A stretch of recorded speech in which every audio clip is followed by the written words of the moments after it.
welcome back to my video. So for today, we're gonna talk about my lipsticks dahil may mga nagtatanong sa akin kung bakit hindi ko pinamimigay yung lipsticks ko. So, I'm sorry kung naka-full makeup ako dahil katatapos ko lang ng isang vlog. Actually, full makeup yan. So, we're gonna talk about my lipsticks. Kung bakit hindi ko sila pinamimigay, kung bakit madami sila. So, yun, let's start. Where should I start? Okay. Here. Oh my god. Alam niyo guys, ilalabas ko muna siya. Here ko. Ang dami nila, diba? Hirapan ko. So, ito guys. I have Kiko. Yan. Ayoko ito, paubos na yan, dalawang yan. Pero, ini-stay ko lang sila dyan. Ayokong itapon. Ito naman, is meron pa.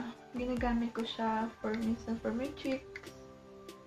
Para, pwede rin siyang pwede siyang cheek and lip, makeup.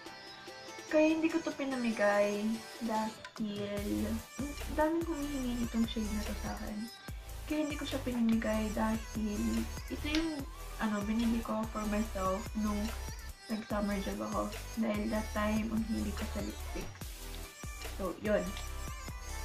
And may Kiko pa ako dito. Tapusin mo natin yung Kiko. Ito, and this other one. Here. Yan. Yan tatlong yan. Ito rin, ang daming humihingi rin ito, itong shade na to. Dahil maganda siyang shade. Ito naman, binigay sa akin ng isa kong friend nung December. Gift niya sa akin. Dahil mahilig nga ako sa lipstick nun. So, ito yung gift niya. Ito, ginagamit ko siya for my everyday makeup dahil nude color niya, napaka-normal, natural. So, yun.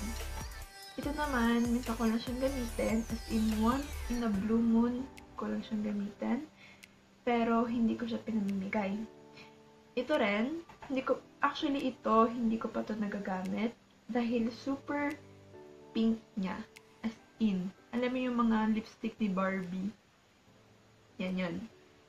So, tapos na tayo sa Kiko. And, I have Maybelline. May mga powder siya. I have Maybelline. Tatlo yung Maybelline ko. Maybelline New York. Ito. Like, this. And this. Magkaiba siya. Yes. Ito, binili ko dito sa Italy. And itong dalawa, pinadala sa akin ng ninong ko from the Philippines. Bakit hindi ko sila dinidispose or pinamimigay? Lalo na to. At ito. Ito, hindi ko to ginagamit. Dahil super light shade niya. Once na gamitin ko siya, para akong bangkay. Ito naman, super sticky. Compare sa normal na Maybelline. Pero ayoko siyang ipamigay dahil I love the shade of it. Yan. And this one, ito yung gamit kong Maybelline. It's, Maybelline New York Super Stay Matte Ink. Ito yung gamit ko. Kahit pang everyday ko, pwede. Yan. Then, I have ito. Ito yung lipstick na wala pa akong alam tungkol sa lipstick. Yan. Ay, lahat ng lipstick ko is matte. Liquid lipstick ko is matte. Yan. Ito yung wala pa akong alam bakit. Binili ko to. Hindi ko alam kung kailan. Super tagal na. Hindi ko pa siya tinatapon. Maganda siya. For everyday, oo. Pero para sa akin, na mahilig uminom ng tubig, ay siguro isang inom ko lang ay tanggal na siya. Hindi siya nag-stay. Ang hirap niyang matuyo, ang tagal niyang matuyo. So, this hindi ko siya ipamimigay kahit anong mangyari, kahit hindi ko siya ginagamit. And I have my Wicon.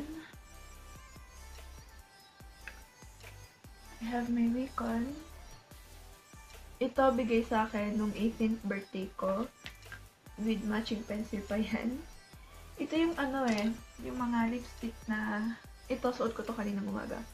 Ito yung mga lipstick na pwede kong pang everyday gamitin sa school, kahit saan, dahil para lang siyang natural pink, yung color ng lipstick ko. Sorry about that, dahil may lip tint ako. Explain ko kung bakit ganyan siya. Yan. And I have Astra. Nag-iisang Astra na meron ako. Trinay ko lang siya. Yung shade niya. Pero maganda naman siya. Yung formula niya, maganda. I love it. Hindi ko lang siya pwedeng laging gamitin dahil look at the color. Ito yung kulay na papunta sa maldita side eh. Yan. Pero, hindi ko siya pinamimigay dahil wala. Collection lang. At iisa lang kasi siya eh. Iisa lang na Astra na meron ako. So, ito. Isa rin to sa pinaka-gusto ko na lipstick. It's a red lipstick na kino-combine ko siya with this. With my Maybelline. Kasi, ito Maybelline, pag solo lang siya, para akong bangkay. I mean, super brown, yung as in shade ng face ko. At pag nilagay ko to, magkapareho. So, parang patay. So, papatungan ko lang siya nitong essence. Ito siya. Para may color ng konti. Yan. And I have, ito. Itong lustrous. Dalawa siya. Yung isa hindi ko alam kung nasan. Hindi siya brown Ito siya. Yan siya. Kaya siya ganyan dahil ewan ko rin kay Nadine Lustre. Ito yung unang labas ni Nadine Lustre ng lipstick. Ang Lip and Cheek Tint. Lustrous. Yun ang unang nilabas. I'm a fan of her. So, trinay ko lang. Galing pa itong Pilipinas Trinay ko lang. Maganda naman. Hindi ako nagsisisi. Nagagamit ko siya minsan. Then, lip tint. Ayun. Isa pa lip tint. Ito. Super ganda ng lip tint na to. Lip tint girl ako actually. Since nung nagkaroon ako ng lustrous, nahilig ako sa lip tint ngayon. This is Ever Belena. Lip and Cheek Roller. Shade of Uptown Red. Yan. Kaya, baka nga pag umuwi ako, bumili ako eh. Galing to sa friend ko. Ito, never ko ipamimigay. Hiningi ito ng isa kong friend dito. Sabi ko, ayoko nga. Akin lang yan. Then, nag-iisa lang din siya. And, of course, I have my lip balm and lip oil. Siyempre, sa dami ko ba naman lipstick, mahilig ako sa lipstick, lalo na matte. Ayokong nagda-dry ang aking lips. May sugat na nga siya dito, nakakainis. So, para hindi mag-dry ang aking lip, ang secret ko is may scrub ako. Nasa CR. Ako lang gumawa ng scrub. And this lip oil after that scrub. Yan. It's Wicon. It's moisturizing lip oil. Super ganda niya, guys. At ang bango niya.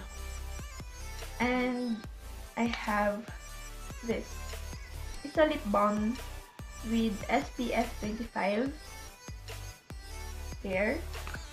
At ito yung lip balm na may color. Talagang mapapagkamalan naka-red lipstick ka. Napapagkamalan ako minsan pag pag matutulog na ako, maglalagay ako nito. Matutulog ka na, kailangan mo pa mag-lipstick. Lip balm yun. So, yun. Pag kailangan ko mag-retouch, wala akong lipstick sa bag ko. Yan ang pinag-retouch ko. So, yun na siya, guys. Yun na yung, ay, hindi pa pala. May pudier pa pala ako. Itong pudier na to is binili ko sa Amazon. Wala na yung isa. Pero ang ganda rin ito. My favorite shade is this too. It's 116 and 909. Yan ang favorite shade ko sa Pudier. So, that's it guys. Minadali ko yung video ko dahil mag-aaral pa ako. Dahil nakatatapos ko lang ng isang vlog. So, natagalin ako. So, ayun. I hope you like this video. For girls out there na mahilig sa lipstick, advice ko lang, alagaan nyo ang labi nyo. Kahit na tag-init, taglamig, basta alagaan yan every time. At pag nag-peel off yan, yung nagda-dry, huwag nyong tatanggalin yung balat. Hayaan nyo lang siya, gumamit kayo ng scrub. Mag-video ako kung paano ko ginagawa yung scrub ko. Gumamit kayo ng scrub for the lips, lip balm, para matanggal yan. Pero huwag nyong ipipil dahil magsusugat lalo yan. Okay? So, yun guys. So, I'm gonna end this video. So, I hope you like it. Don't forget to subscribe, leave a comment below, and like. So, bye-bye!